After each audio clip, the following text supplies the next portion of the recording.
All right, welcome back to Rise and Shine. So when happiness is considered, happiness is there when you have somebody to love and you do something you love and there's something for you to hope about. So talking about the present day society, I think all of us, we do go through a very busy schedule, and after all, how we manage time and how we make sure we do have some time for our family and how you have time for yourself, how you manage the stress levels that you incorporate is very much important for you to have a balanced life and have your life being balanced with the work schedules that you go through. And we do have a very important personality together with us to speak about the work-life balance and how this balance can be maintained in order to achieve our goals in life. And we do have Dr. P. Kailasapathy from the Department of the Human Resource Management of the Faculty of Management of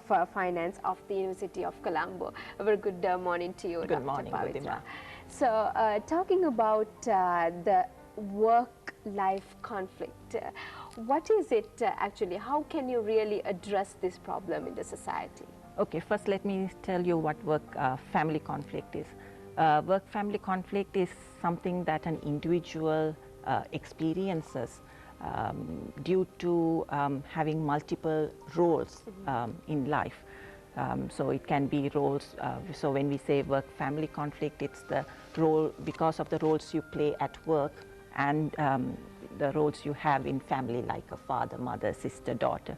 So when those roles are incompatible, the issues that you have is what we call work-family conflict. Some people call it saying, because in life, it's not just work and family. You are involved, you are part of the society. You are involved in many other non-work activities. So some people call it work-life conflict because you might be involved like in society, various, you know, social service organization. Sure. You want to have some leisure time, so all that. So it's the incompatibility between the different roles you play. Yeah. And is this an issue that has been increasing over the last decade or so, Doctor? Yes, it has been. As people get more involved, especially when organizations have more expectations of their employees, the issue has become more. As well as you see in the society, there is a change where families have moved from being a single earner families to what we call a dual earner family, where both spouses are working. Yeah. Then the issue has become more. And do you think the technology also has an impact on it? People are using mobile phones, they have laptops at home, yes. Work comes to home as well, and they are given with tabs. Yes. It looks nice, but at the same time it brings work to you as well. Yeah. Has it kind of impacted the increase of this problem, Dr. Yes. Pavithra? Yeah, a lot of research has been done in the West on these issues, and they say information technology has has increased the work-family conflict for an individual, where, like you pointed out, work has intruded into our family life more, because not only organizations sort of expect you to sort of answer the work emails and maybe calls from work, but it's also, there is this tendency for the individuals to check emails and answer, like even I do check emails. There might be from students and, you know, various queries. So even late at night, we tend to check emails and answers or answer phone calls. So yes, it does intrude. Yeah. And in fact, talking about the families, I think both the parents are working, and what happens is the time that the parents get to spend with the children is very much low, and the students or the children become more and more far apart from the parents. And what happens is then that relationship that needs to be built up between the parents and the children is gradually decreasing. So how can this really be managed in terms terms of bringing the family unit together. After all, I think back in time things were much different. The mother and the father used to be with the children, or else at least the mother used to be with the kids, and the father used to not work during the weekends. But now the scenario is completely different. Or if the father comes home and the father will be still on the machine and perhaps working late nights. So how can things be, worked out? There are a few things, like from individual perspective, from the parents' perspective, they can what we call compartmentalize, make sure that once you get home, that's it. You spend time with your family, that's allocated to the family. And like you said, weekends spend, in the West they say quality time, whatever time you spend, you make sure you spend it 100% with your family. So that's from individual point of view, what you can do. What research has also shown, other people's experience, is that organizations can also help employees, their individuals to manage work-family conflict. Is that you can offer maybe part-time work, flexible work time, allow some people to work from home maybe once a week, or like there is also something called compressed work week, where you work for the weekly hours, 45 hours, into say 4 days or 4.5 days, so that you have a longer weekend to spend with. So organizations can also offer some alternatives like this, working arrangements, so that employees get to not only spend time with the family, but you also need to re-energize yourself, because otherwise over long term, when you work so long, you tend to have burnout, stressed out. So you need to sort of have some leisure time for yourself, as well as work with your family, spend time with your family. Yeah, what you said, Doctor, reminded me of a book written by Ricardo Semler about a company called Semco, if you have heard of. It's in the South American region, and he has created various interesting ways of giving people opportunity to be with family. For example, retire at a young age, so you work more during your younger days, but retire early as well. And also there's an option where you can retire earlier but come back to work later, because in the normal scenario you retire late and you don't have the energy to travel and all that. So you retire early at young age, travel with the family and all that, and come back and then start to work back, and things like that. And another good example is, it's available on YouTube, you can watch it. There is a company called SAS, SAS in the US, where they produce software for solutions. And it's amazing how much facilities they provide for their employees to enable them to try to help them with, because they have like on-site creches, daycare facilities. So lunchtime, the employees can pick up their children, have lunch together. Evening, it's so easy for them to pick them up and go home. They have like swimming pool facility, gym facilities for them to, when they are stressed out, all that. So yeah, some companies are doing amazing work to help their employees, because you can't look at these as just cost. Some companies tend to say, we can't provide this because it's increasing our cost. But there is a lot of benefit. All these examples show, yes, it is a cost, but the benefit you get back is much more in terms of productivity, performance.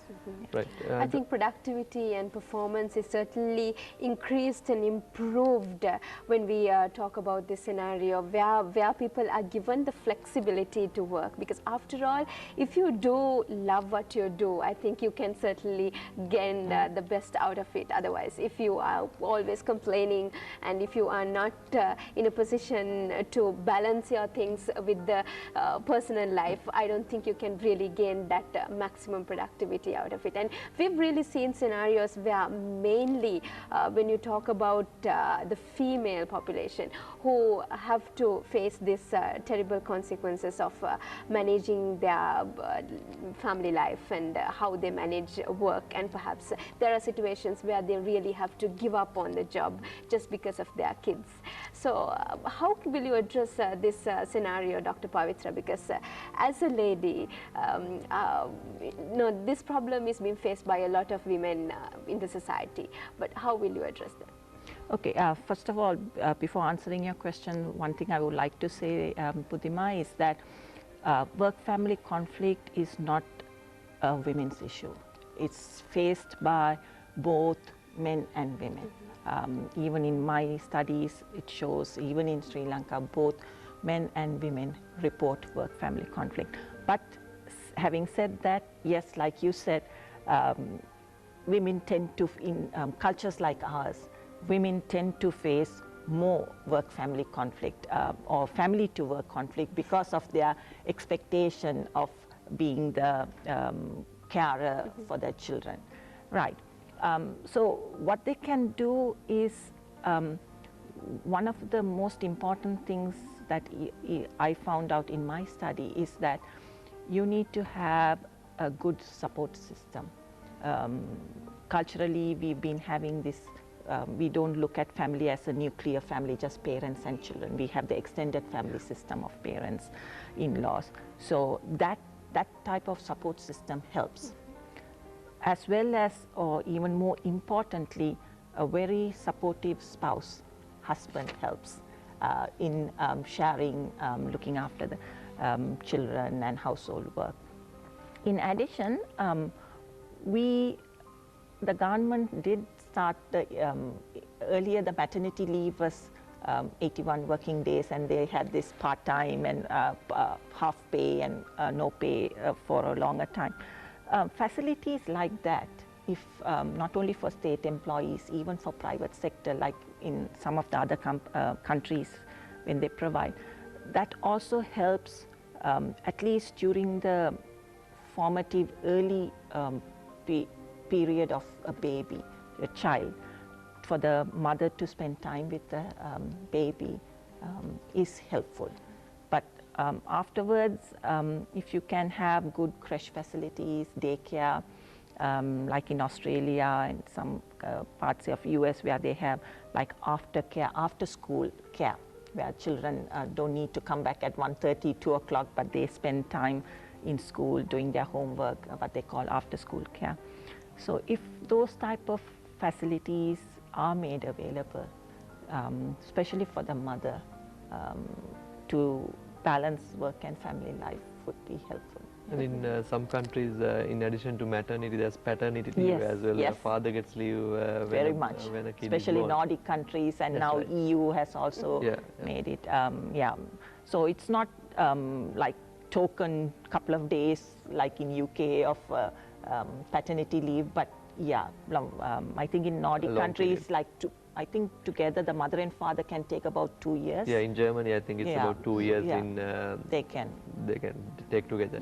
Doctor, coming back to Sri Lankan scenario, what do you think are the Sri Lankan private sector educated enough about the need for work-life balance? Especially we were talking about switching off once you come back as an employee, but from the employer's perspective, senior management especially, do you think they have been educated enough, and what are the measures that we could take to educate them, and what can they do? I mean, among our listeners, there can be senior managers who are waiting to go to work now. So if we address them, what would you say, Doctor? Yeah, I feel I've heard there are few organizations in Sri Lanka who are looking into this and helping out, having some facilities. But I would say majority of the organizations, maybe they are aware of it, but they still look at it as a cost, rather than seeing, okay, because of this, what are the consequences? People tend to leave organization, lower productivity, stressed out, satisfaction, less commitment. Because I suppose these type of consequences of work-family conflict are not, you can't put financial, you don't really put financial value to it.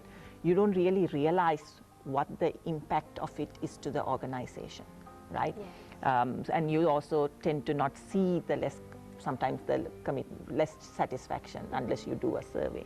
So I would say yes, many of the organizations are not aware of it, or even if they are not aware of it, have not got their act together to do something about it, because they see it, if you do some programs, they see it as a cost, another HR cost, Sure. which they are always trying to cut down.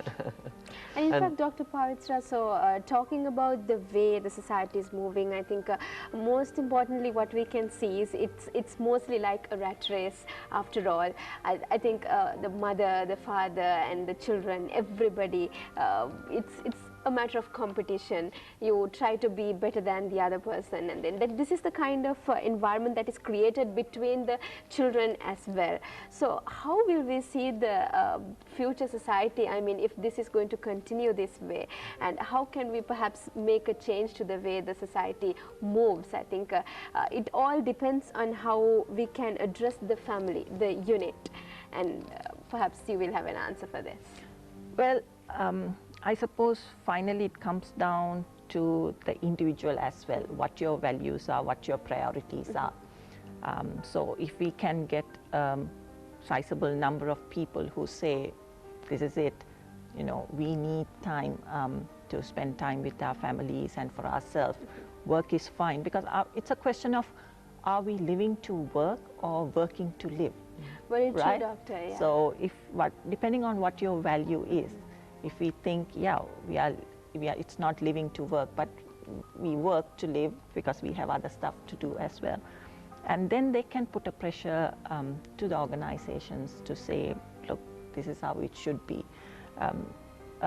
In Sri Lanka, we still don't know much about it, but research in other countries show that the Generation Y is more concerned about work and family balance. Which is good, isn't it? Which is good. So maybe as they become more in numbers in organizations, maybe there would be a pressure to make changes. So The only thing is the technology is with them, so that might... well, you can maybe use technology in favor as well, Exactly. right? You can work from home, use those technology. Sure, exactly. Yeah. Exactly. And some of the things, for example, now you talk about telephone etiquette, email etiquette, in that you have to kind of respond to a missed phone call in a certain number of hours in a day. You have to reply an email. So people are pressured to reply back or to answer the call.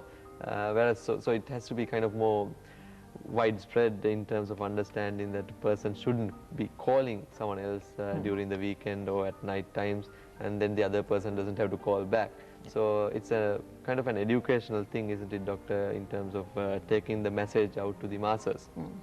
And in fact, doctor, how do you think the kind of awareness can be given to the general public in terms of maybe in the different institutions? I think it would be better if individually, if the people can be educated on what kind of balance that you need to keep in the work as well as, you know, with your life. And I think then only that kind of, like we've been talking about, the productivity, we would be able to get the best out of each one of the employees. So how can this awareness be done?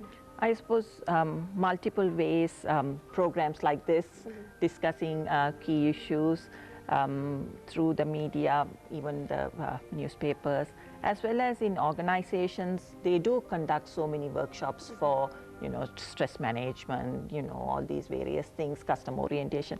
Part of it, they could have programs like that to inform their staff about work family. But it's not just enough to have awareness. So for them to, once they have the awareness, in order for them to help manage work and family, then they should also have programs in organizations, flexibility and, you know, childcare facilities or something like that, so that they can make use of the program.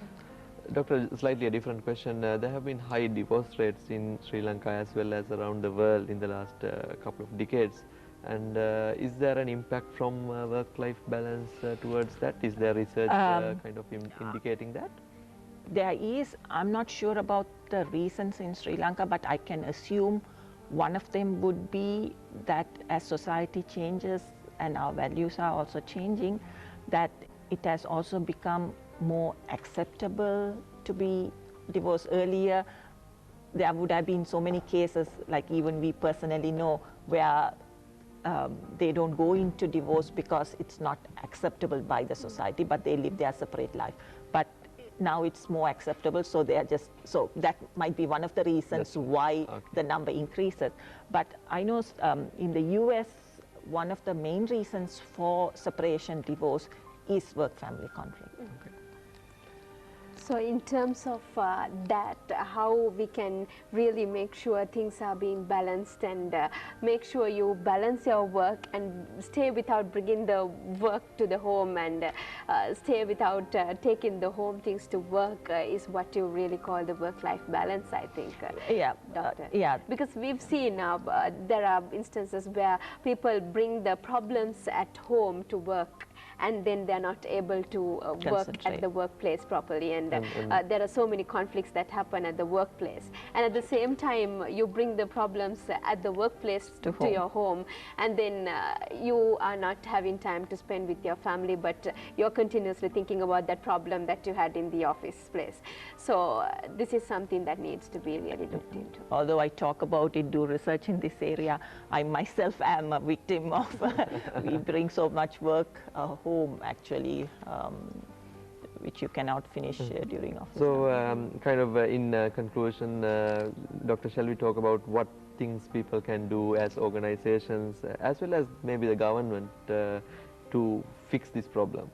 Yeah, I think we can start from the government, because employees are working and then having working, because it's all work goes towards the development of the country, right?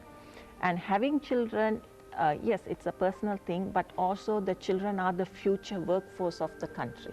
So in that way, our country also has a responsibility to help the parents bring up the future generation, which is going to be the future workforce of the country.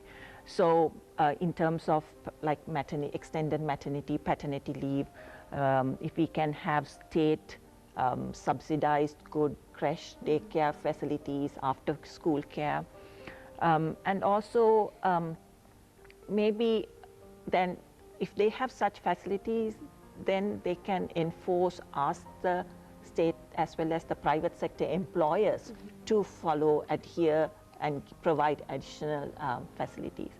So from employers, yes, like I said, the flexibility, maybe, I mean, certain type of facilities like flexibility, part-time may be suitable for management level, but we also need to think of the other levels of employees, like in factories and, you know, operational level staff. So we need to come up with possible programs, work-family programs for them. And from individual perspective, what individuals need to do is have good relationships with their families, as well as compartmentalize and say, you know, this is work, this is family time. I won't do anything during work, I mean family time, to let work intrude into my family time. So yeah, at several levels we need to take actions. Very true. Thank you very much, Dr. Pavithra Kailasapathy, for joining in our program today, and it's been a great pleasure to have been speaking to you. And it's time for me and Yasas to say bye-bye on our Rise and Shine program today, and see you same place, same time tomorrow as well. And with that, have yourself a wonderful day. Bye-bye.